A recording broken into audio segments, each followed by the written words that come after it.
As human beings, we have the capacity to think, to reason, and understand. We are able to ask questions and grapple with the complexities of life. This, in a sense, is what it means to be human. But what happens when the Christian mind begins to delve into the world of the unknown? When faith cannot provide concrete answers and hence suffice the longing of the Christian heart to know and understand? When Scripture does not provide straightforward answers to the inquiries of life and the world to come? This is where our faith is challenged, where our struggle to make sense of both God and the world opens the way to the narrowing path of both doubt and uncertainty. That dreadful yet inevitable valley where inquisitive minds are left wanting, where we begin to question our faith and ultimately question God's existence. What happens when we do not have complete certainty?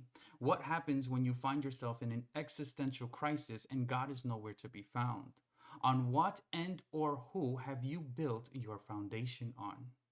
Many today struggle with spiritual matters due to the ever growing authority of both science and the scientific method, which among many Christian circles allows for the probability of God's non existence.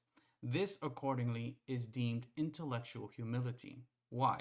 Because no man has ever seen God. Scientifically, his existence cannot be proven. Therefore, it is only proper to give space to the probability that God does not exist. But how exactly does that work?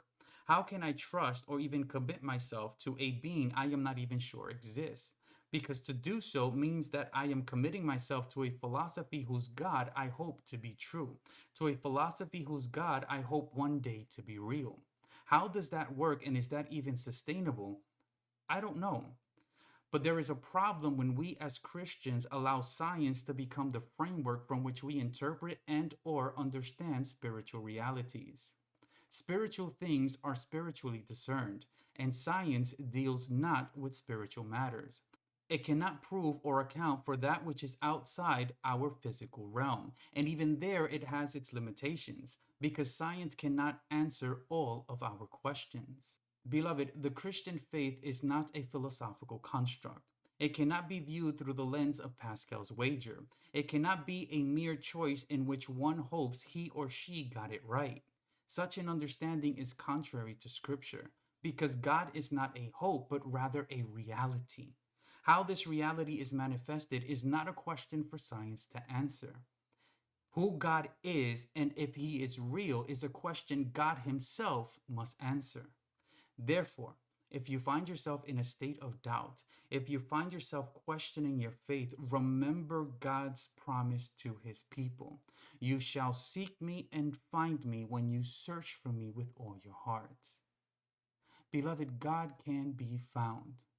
We just have to believe he is and give him the opportunity or space to make himself known.